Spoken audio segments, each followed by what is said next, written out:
Good morning everyone, welcome back to my channel. আমার নতুন আরও একটি ব্লগে তোমাদের সকলকে জানাই অনেক অনেক স্বাগত। আজকে 24 তারিখ শনিবার, আর সকালে উঠে দেখো আমি স্নান পুজো করে নিয়েছি। গোপু সোনার জন্য এটা এনে আমি দিতে ভুলে গেছি, কালকে দেবো। আর তারপর আমি এখন চা করে নিয়ে একটু চা খেয়ে নিচ্ছি। তারপরে সোজা চলে যাব আমি কিচেনে।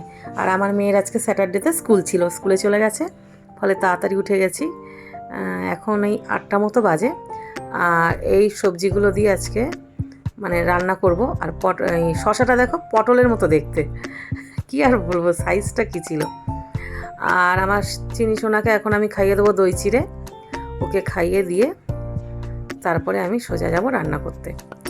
আর আজকে দেখো রান্না করব অরহর ডাল, এটাকে বলে। খুবই টেস্টি একটা ডাল, খেতে খুব স্বাদ এই ডালটার, কেন জানি না, মুগ মুসুরের থেকেও বেশি স্বাদ লাগে আমার কাছে। তো যাই হোক, ডালটা ধুয়ে নিচ্ছি। আর প্রেশার কুকারে 2টো সিটি দিলেই ডালটা গলে যাবে।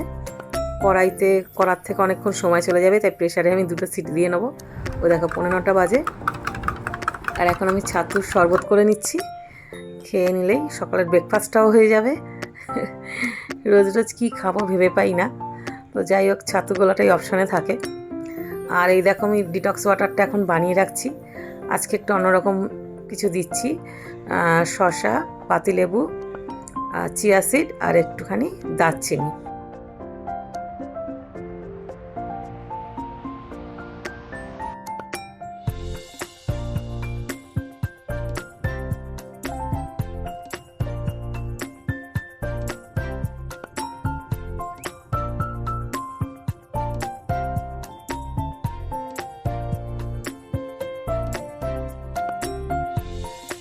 তো ফ্রেন্ডস, আমি এখন এটা বানিয়ে চলে গেলাম কিচেনে। দেখো আলু, বেগুন, পেঁয়াজ, লঙ্কা, টমেটো, ধনেপাতা সবই কেটে নিয়েছি। আর এই কুচো 5 মাছেরি মাছের করবো চচ্চড়ি। আর রুই মাছের পিসটা আমার মেয়েকে ভেজে দেবো, সব রকম মাছ খায় না তো তাই। তো চলো ফটাফট তাড়াতাড়ি রান্নাটা সেরে নিই, তাহলে মেয়ে আসলে তাড়াতাড়ি লাঞ্চটা ওকে দিয়ে দিতে পারবো। আর ডালটা দেখো সেদ্ধ হয়ে গেছে, ফোড়ন দিয়ে দিচ্ছি। আজকে কোনো রকম রেসিপি জানালাম না। তোমরা যদি রেসিপি চাও কুচো মাছের চচ্চড়ির, আমাকে কমেন্ট বক্সে জানিও, আমি অবশ্যই বলে দেবো। তো আমার ডালটা ফোড়ন দেওয়া হয়ে গেছে, নিয়ে মাছটা ভেজে তুলে রাখবো। তারপরে কুচো মাছটাও ভেজে নেব।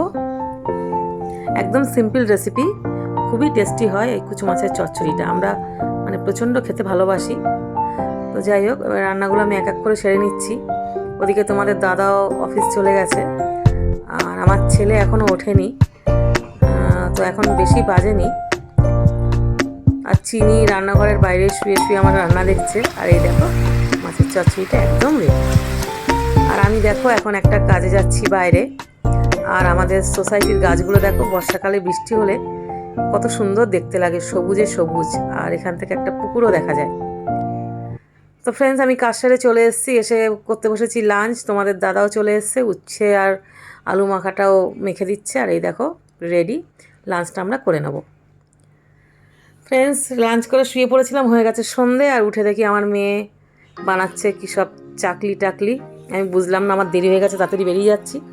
আর বেরোতে গিয়ে দেখো এটা হচ্ছে আমাদের সাউদার্ন বাইপাসটা এত সুন্দর লাগছে। রাস্তাটা বৃষ্টি হয়ে দেখো মনে হচ্ছে কোনো দূরে কোথাও দীঘা, মন্দারমণি বা পাহাড়ি এলাকায় ঘুরতে যাচ্ছি।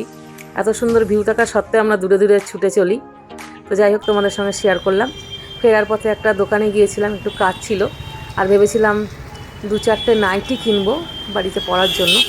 তো ওই দাদাকে দেখাতে বললাম, দাদা দেখালো, একটা পছন্দ হলো। যেই খুললাম ভেতর দিকটা ছেঁড়া ছিল, ফ্যাশা টাইপের ছিল, তো আমি নিইনি। তো আমার আজকের ভিডিওটা কেমন লাগলো তোমরা কমেন্ট বক্সে অবশ্যই জানিও। আর লাইক, কমেন্ট, শেয়ার করতে একদম ভুলো না। আমার চ্যানেলটা প্লিজ সাবস্ক্রাইব করে দিও। সবসময় আমি বলি, এখনও বলছি, তোমরা পাশে থেকো, সাথে থেকো। কাল আসবার একটা নতুন ভিডিও নিয়ে, ততক্ষণের জন্য টাটা, বাই।